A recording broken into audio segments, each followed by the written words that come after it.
मुख्यमंत्री एकनाथ शिंदे ने सिवड़ी नावा सेवा समुद्री मार्ग के कार्य का किया निरीक्षण।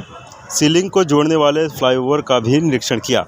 कुछ कार्य अधूरे होने के कारण संबंधित विभाग को कार्य पूरा करने के आदेश दिए हैं। साथ ही सागरी सेतु का उद्घाटन 12 जनवरी को होगा। उद्घाटन में प्रधानमंत्री नरेंद्र मोदी के हाथों बड़े ही भव्य तरीके से किया जाएगा। इसी को लेकर उससे पहले मुख्यमंत्री एकनाथ शिंदे ने जगह की समीक्षा कर जांच पड़ताल की है। इस बारे में अधिक जानकारी मुख्यमंत्री एकनाथ शिंदे ने दी है। याचं लोकार्पण 12 तारखेला आदरणीय प्रधानमंत्री नरेंद्र मोदी साहेबांच्या शुभ हस्ते होणार आहे आणि म्हणून तिथून प्रधानमंत्री महोदय उतरतील आपल्या तिथून संपूर्णपणे रूटवर आम्ही पाहतोय की रस्ते असतील, आजूबाजूच्या भिंती असतील, मेडियन आहेत आणि त्याचबरोबर हा आपला शिवडी नावाशेवा ट्रान्सपोर्ट जो आहे हा जो आहे त्याच्यामध्ये देखील पूर्ण काम कंप्लीट झालंय आणि त्याची पाहणी आज आपण करतोय। खरं म्हणजे हा जो प्रकल्प आहे हा प्रकल्प फार मोठा दिलासा देणारा मुंबईकरांनाच नाही तर मुंबई, ठाणे, नवी मुंबई आणि रायगड हा रायगड जिल्हे येथे लँड होतो आणि देशातला हा सगळ्यात लांबीचा 22 किलोमीटर लांबीचा समुद्रावरचा बीच आहे, ब्रिज आहे आणि याला आता जो पर्यायी रस्ता आहे जवळपास 1.5 ते 2 तास अंतर कापायला लागतं। यामुळे 15 मिनिटांमध्ये शिवडीचा माणूस थेट रायगडमध्ये जाईल आणि तिथून मुंबई पुणे एक्सप्रेसला कनेक्ट होईल, तिथून मुंबई गोवा हायवेला कनेक्ट होईल, त्याचबरोबर Vasai Virar multi model corridor जो आहे अलिबाग त्याला कनेक्ट होईल। अशा प्रकारचा हा मोठा प्रकल्प आहे, गेम चेंजर प्रकल्प आहे। यामुळे मोठ्या प्रमाणावर वेळ, इंधन, पोल्युशन सगळंच कमी होईल। तिसरी मुंबई म्हणजे आता काय बघा तिकडे एवढं मोठं डेव्हलपमेंट होईल तर मुंबई आणि हा जो चिरलेचा एरिया आहे शिडकोमधला रायगडचा हा अगदी जवळ येईल, 2 तासाचं अंतर 15 मिनिटावर, तर नक्की त्या ठिकाणी मोठ्या प्रमाणावर डेव्हलपमेंट होईल।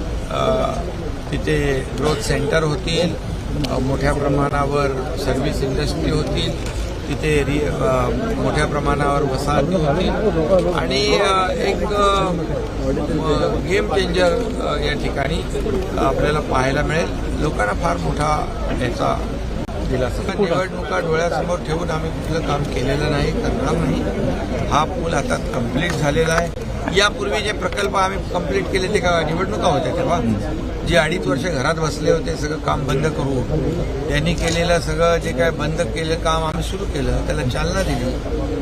त्यांनी जी काय गेल्या अनेक वर्षात घाण केलेली ती आता आम्ही स्वच्छ करतोय आणि आता हे प्रकल्प जो आहे आता कंप्लीट झाला आहे। या प्रकल्पाचं वैशिष्ट्य आहे की याचं भूमिपूजन देखील आदरणीय प्रधानमंत्री महोदयांच्या शुभ हस्ते झालं होतं, तेव्हा देवेंद्रजी मुख्यमंत्री होते आणि त्याचं उद्घाटन मोदी साहेबांच्या हस्ते होतं। याचा आनंद आहे आम्हाला नाही म्हणून हा पूर्ण आम्ही जो MTHLचा जो पूल आहे त्याच्यावर आज याच्यासाठी चालू आहे की याची पाहणी करून जो कार्यक्रम आहे प्रधानमंत्री महोदयांचा स्टार्ट टू त्या सुरुवात जिथून होते आणि जिकडे शेवट आहे तिथे मोठ्या लोकांना ते ॲड्रेस करणार आहेत, मार्गदर्शन करणार आहेत आणि तिथे देखील काही आणखी मुंबईतले प्रकल्प जे आहेत त्याचं लोकार्पण होणार आहे। MMRDचे प्रकल्पांचं लोकार्पण रिमोटद्वारे होणार आहे। त्यामुळे मोठा असा हा कार्यक्रम आहे आणि निवडणुका वगैरे डोळ्यासमोर ठेवून आम्ही काम करतो। हा वरळीपर्यंत कनेक्ट होतोय, वरळी नरिमन पॉईंटपर्यंत आपण पुढे नेतोय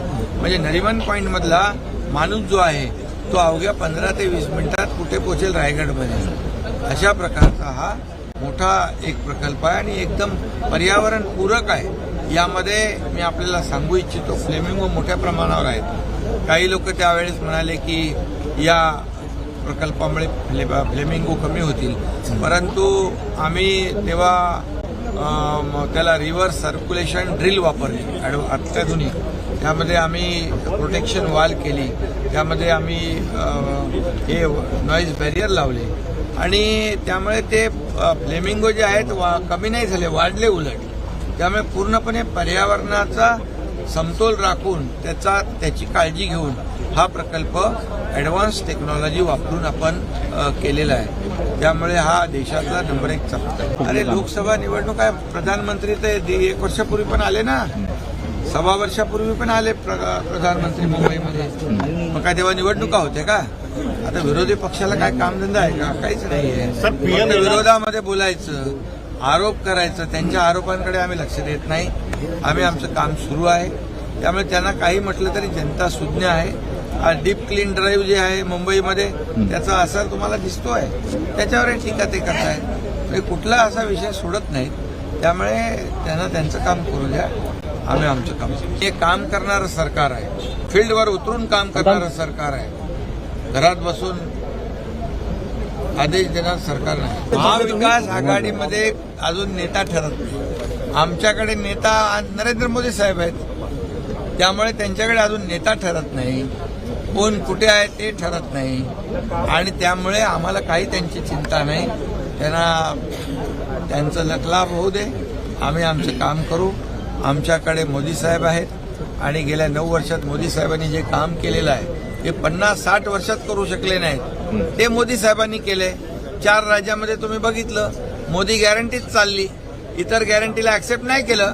खोटं आश्वासन देऊन, खोटी गॅरंटी देऊन फसवणारे लोकांनी पाहिले. म्हणून राजस्थान, मध्य प्रदेश, छत्तीसगडमध्ये पाडवे केले आणि म्हणून मोदी गॅरंटी चालली. आता लोकांनी त्यांना गॅरंटी दिली मोदींना की यावेळेस 2024ला अबकी बार मोदी सरकार 400 पार. असा हा कोण म्हणतोय? जनता म्हणते आणि जनतेने आता त्यांना गॅरंटी दिली. आवाज टुडे पंकज बनवसी की रिपोर्ट, नवी मुंबई.